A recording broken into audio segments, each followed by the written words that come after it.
BPL এর 11তম আসরের মাঠের বাইরের বিতর্ক ছাড়িয়ে গেছে অন্য সব আসর থেকে। ফিক্সিং ইস্যু, প্লেয়ারদের পেমেন্ট ইস্যু সবকিছু মিলিয়ে বহির্বিশ্বে বিপিএলকে করেছে প্রশ্নবিদ্ধ। প্লে অফ পর্বে ভালো মানের বিদেশি ক্রিকেটার নিয়ে আসলেও বিপিএল এর মান যে এবার নিম্নমানের সেটা আর বলার অপেক্ষা রাখে না। মাঠে ক্রিকেটারদের পারফরমেন্স মন ভরালেও মাঠের বাইরের কর্মকাণ্ডে ম্লান এবারের বিপিএল। দেশের সিনিয়র সাংবাদিকদের মতেও এবারের বিপিএল একেবারেই মানসম্মত হয়নি। এ ধরনের বিপিএল বিসিবি শুধু আয়োজন করার জন্যই মাঠে গড়িয়েছে। সব মিলিয়ে আসলে আমার কাছে মনে হয় না যে বিপিএল স্ট্যান্ডার্ডের যে ইন্টারন্যাশনাল অন্যান্য আইপিএল আছে, বিগ ব্যাশ আছে, কিংবা অন্যান্য যে যে ক্যারিবিয়ান সিপিএল আছে তাদের মানসম্মত না।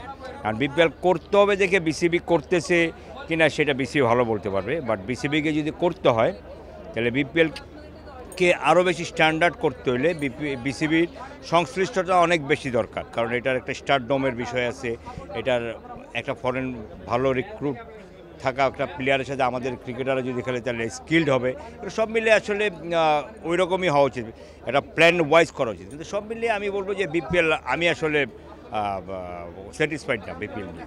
মাঠের ফিক্সিং ইস্যু কখনোই আটকানো সম্ভব নয় যদি ক্রিকেটাররা সচেতন না হন। প্রথম আসর থেকে কিন্তু বিপিএলের এই ধরনের ম্যাচ ফিক্সিং কিংবা স্পট ফিক্সিং কিংবা সব কিছু মিলিয়ে এটা কিন্তু বিতর্ক থাকে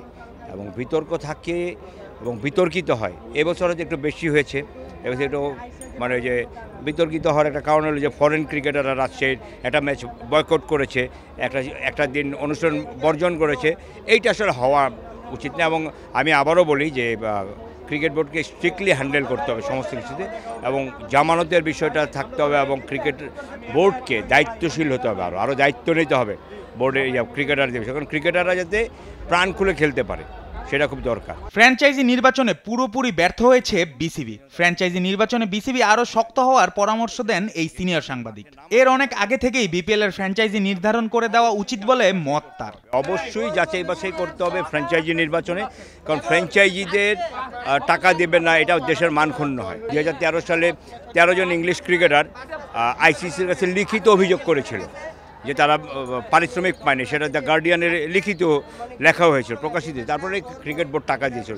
এই যে আমাদের যে ক্রিকেট বোর্ডের মান সম্মানটা হানি হলো এবং বাংলাদেশের যে মানুষ এইটা যাতে এগুলো যাতে না, এগুলো শিক্ষণীয়। এবং এবার যেটা যে ধরনের যে রাজশাহীর ক্রিকেটাররা যে ফরেনাররা যে বয়কট করলো, প্লাস রাজশাহীর স্থানীয় ক্রিকেটার একদিন যে বর্জন করলো, এটা তো বাংলাদেশ ক্রিকেটের জন্য ভালো না, বাংলাদেশের ক্রিকেটের মান সম্মানের জন্য ভালো না। তো এগুলোর জন্য আমি বলবো যে সব মিলে ক্রিকেট বোর্ডকে প্ল্যানটা অনেক আগে করতে হবে, এবং কাদেরকে নিতে হবে এটা লম্বা অনেক দিন আগে। ধরেন আগামী মৌসুমে যে বিপিএলটা করবে এই মৌসুমেই 1 মাস পরেই, টুর্নামেন্টটা শেষ হওয়ার পরেই 1 মাসের ভিতরে ফ্র্যাঞ্চাইজিগুলি কনফার্ম করে নেওয়া উচিত। তাদের সাথে কথা বলে আপনার ওপেন উন্মুক্ত টেন্ডারের মাধ্যমে আপনি নিতে পারেন। তারপরে যে কনফার্মেশন, যার কাগজপত্র, টাকা পয়সার বেজ লাইন সব দেখে তারপরে করতে হবে।